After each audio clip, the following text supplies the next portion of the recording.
Hello అండి, అందరికీ నమస్కారం. Welcome to my channel. నేను సుష్మా. ఈరోజు కూడా మనకి ఇంటికి ఉపయోగపడే కొన్ని సరికొత్త చిట్కాలతో నేను మీ ముందుకు వచ్చానండి. మరైతే మీరు వీడియోని స్కిప్ చేయకుండా చివరి వరకు చూడండి. మీకు నచ్చినట్లయితే తప్పకుండా లైక్ చేయండి. అలాగే మీ ఫ్రెండ్స్కి, మీ ఫ్యామిలీ మెంబర్స్కి షేర్ చేయండి. ముందుగా టిప్ నెంబర్ 1. మనకి ఇలాగా దారప్రీలు ఉంటాయి కదండి. ఈ దారప్రీలు మనం దారం అనేది ఎంత చుట్టి పెట్టినా కూడా ఊరికే ఊడిపోతూ ఉంటుంది కదండి. సో అలాంటప్పుడు మనం ఏం చేయాలంటే, ఇలా అయిపోయిన దారప్రీలు ఉంటుంది కదండి, దానిని మనం కట్ చేసుకుందాము. ఇలా కట్ చేసేసుకొని వీటిని కనుక మనం దారప్రీలకి తొడిగినట్లయితే ఆ దారం అనేది ఊడకుండా ఉంటుందన్నమాట. సో నచ్చింది కదండి. Next tip number 2. దీపం నూనె ఉంటుంది కదండి. ఈ దీపం నూనెని మనం ఇలా బాటిల్ తోటే వాడేసామనుకోండి, ఆయిల్ ఎక్కువ పడిపోయి అంత కింద పోతుంది కదా. సో దీనికోసం నేను ఏం చేశానంటే, మనం పాత విమ్ బాటిల్ డబ్బా ఉంటుంది కదండి, డిష్ వాష్ జెల్ బాటిల్, దీన్ని మంచిగా నీట్గా కడుక్కొని దాంట్లో నేను ఈ పూజ నూనె అనేది పోసుకున్నానండి. సో దీనివల్ల ఏంటంటే, మనం పైన చిన్న టిప్ ఉంటుంది కాబట్టి మనకి పోయడానికి కూడా చాలా బాగుంటుంది అనమాట. ఎక్కువ కింద పోకుండా నీట్గా ఉంటుందన్నమాట. అయితే ఇలా మనం క్లోజ్ చేశాక కూడా కొంచెం ఆయిల్ అనేది డబ్బా నుండి కారుతుందండి. దాని చుట్టూ ఆయిల్ అంతా పడి కింద అంతా మరకలాగా అవుతుంది కదా. సో అలా కాకుండా ఉండాలి అంటే, ఇలా వేస్ట్ క్లాత్ ఏదైనా తీసుకొని దానిని మనం డబ్బాకి ఇలా చుట్టుకొని, రబ్బర్ బ్యాండ్స్ ఉంటాయి కదండి, స్వీట్ షాప్ రబ్బర్ బ్యాండ్స్, వాటిని మనం ఇలా వేసుకొని, చూడండి వీడియోలో చూపిస్తున్నాను, అలా వేసుకొని పెట్టుకున్నాం అనుకోండి, మనం ఆయిల్ వాడినా కూడా కొంచెం కారినా కూడా ఎప్పటికప్పుడు ఆ క్లాత్ అనేది పీల్ చేసుకుంటుంది అనమాట. సో దీనివల్ల కింద మరక అవ్వకుండా ఉంటుంది.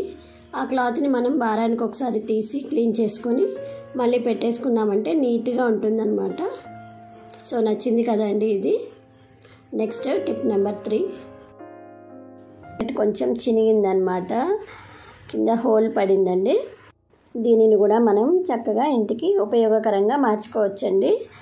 చూడండి, ఇక్కడ కింది వైపు దీనిని నేను కుట్టేస్తున్నానండి. లేదంటే మనం గ్లూ గన్ తోటైనా కానీ అతికించుకోవచ్చు అనమాట. ఇప్పుడు దీన్ని ఇలా ఫోల్డ్ చేసుకొని ఇలా అతికించుకోవాలండి. ఇక్కడ చూడండి, నేను అతికిస్తున్నాను. అలా మనం 3 చోట్ల గ్యాప్ ఇచ్చుకుంటూ 3 పాకెట్స్ వచ్చేలాగా అతికించుకోవాలండి. చూడండి, అతికించేసాను నేను.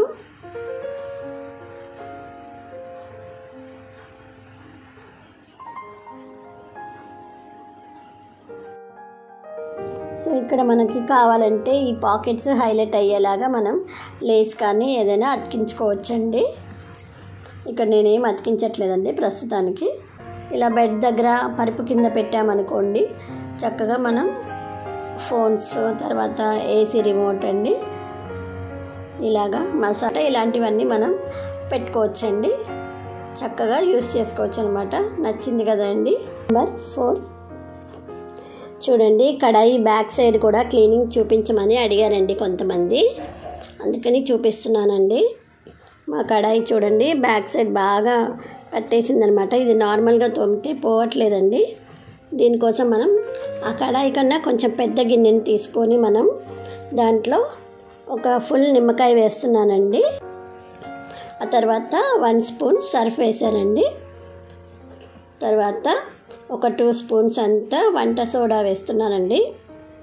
ఇప్పుడు దాంట్లో మనం ఈ కడాయిని పెట్టేసి ఒక పావు గంట 20 నిమిషాల పాటు మనం ఉడికించుకోవాలండి బాగా. చూడండి, ఇక్కడ బాగా ఉడికిపోయాయి. చూడండి, వాటర్ అనేవి కలర్ అనేది చేంజ్ అయింది కదండి. ఇప్పుడు దీన్ని స్టవ్ ఆఫ్ చేసేసి నేను కొంచెం చల్లారాక కడాయిని తీసానండి. ఇప్పుడు దీన్ని మనం కొద్దిగా డిష్ వాష్ జెల్ వేసి తోముకుందామండి. చూడండి, మీకు ఇక్కడ తోముతుంటేనే తెలుస్తుంది కొంచెం కొంచెంగా పోతుంది అనేది. మీరు మా ఛానల్ని మొదటిసారి కనుక చూస్తున్నట్లయితే తప్పకుండా సబ్స్క్రైబ్ చేసుకోండి. పక్కనే ఒక చిన్న బెల్ ఉంటుంది, అందులో ఆల్ సెలెక్ట్ చేసుకోండి. అలాగే ఈ వీడియో మీకు యూస్ఫుల్ అనిపిస్తే తప్పకుండా షేర్ చేయండి. చాలా వరకు పోయింది కదండి. అయితే కొంచెం మాడు ఎక్కువగా ఉంది అని అనిపించినప్పుడు మనం ఏంటంటే ఇలాగ శాండ్ పేపర్ ఉంటుంది కదండి, మనం శాండ్ పేపర్తో రుద్దినట్లయితే ఇంకా చక్కగా పోతుందన్నమాట. చూడండి ఎంత బాగా పోతుందో, మొత్తం చక్కగా క్లీన్ అవుతుందండి.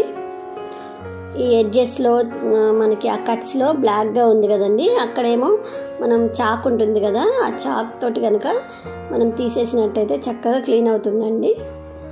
చూడండి ఎంత బాగా పోయిందో. ఇంకా నాకు ఓపిక లేక మొత్తం తోమలేదండి. ఈ టిప్ చాలా బాగా పనిచేస్తుందండి, తప్పకుండా ట్రై చేయండి. Next tip number 5. చూడండి, మనం ఇలాగా షింక్ని మొత్తం తోమేశాక దీన్ని వాటర్తో క్లీన్ చేసేటప్పుడు మనకేంటంటే ఈ చివర్లు క్లీన్ చేయాలంటే కొంచెం ఇబ్బందిగా ఉంటుంది కదండి. దీనికోసం మనం ఏం చేద్దామంటే బెలూన్ని తీసుకొని ఇలాగా చివర్లో కట్ చేసుకొని మనం ట్యాప్కి తొడిగేసుకున్నట్లయితే చాలా ఈజీగా క్లీన్ చేసుకోవచ్చు అనమాట. చూడండి, ఫ్లెక్సిబుల్ పైప్ లాగా యూజ్ అవుతుంది మనకి ఇది. చూడండి ఎంత బాగా క్లీన్ అవుతుందో. నచ్చింది కదండి. Next tip number 6. Cooker whistle ఉంటుంది కదండి, ఇది కొన్ని రోజులు వాడాక బాగా డల్ అయిపోతుంది కదండి. దీన్ని మనం మళ్ళీ కొత్త దానిలాగా చక్కగా షైన్ అయ్యేలా చేసుకోవాలి అంటే మనం ఒక బౌల్ తీసుకొని దాంట్లో కోల్గేట్ పేస్ట్ తీసుకుంటున్నానండి, కొద్దిగా వంట సోడా వేస్తున్నానండి. ఈ రెండింటిని కొద్దిగా వాటర్ పోసి మిక్స్ చేసుకోవాలన్నమాట. ఇలాగా మిక్స్ చేసుకొని ఈ పేస్ట్ తోటి మనం విజిల్ని కనుక క్లీన్ చేసినట్లయితే చాలా బాగా క్లీన్ అవుతుందండి. చాలా నీట్గా క్లీన్ అవుతుంది. తర్వాత చూడ్డానికి కూడా చాలా షైన్ అనేది వస్తుందన్నమాట. ఇప్పుడు వాటర్ తోటి వాష్ చేసుకుందామండి. చూడండి ఎంత బాగా వచ్చిందో. Next tip number 7. మనం కుక్కర్లో పప్పు కానీ అన్నం కానీ వండినప్పుడు అది మూతలోంచి మొత్తం పొంగిపోయి అంత కింద పడుతుంది కదండి. అలా కాకుండా నీట్గా ఉండాలి అంటే మనం ఏదైనా ఓల్డ్ క్లాత్ ఏదైనా తీసుకొని, అంటే ఏదైనా బ్లౌజ్ పీస్ కానివ్వండి, ఏదైనా సరే ఇలా క్లాత్ని తీసుకొని మనం ఇలా ఫోల్డ్ చేసుకొని ఈ మూల ఉంటుంది కదండి, ఈ మూలని మనం కట్ చేసుకోవాలన్నమాట. ఇలా కట్ చేసుకొని దీనిని మనం ఆ మూత ఉంటుంది కదండి, ఆ మూతకి కనుక తొడిగేసి పెట్టేసామనుకోండి, అది పొంగినా కూడా మొత్తం కింద పడకుండా ఆ క్లాత్ అనేది పీల్ చేసుకొని చాలా నీట్గా ఉంటుందండి.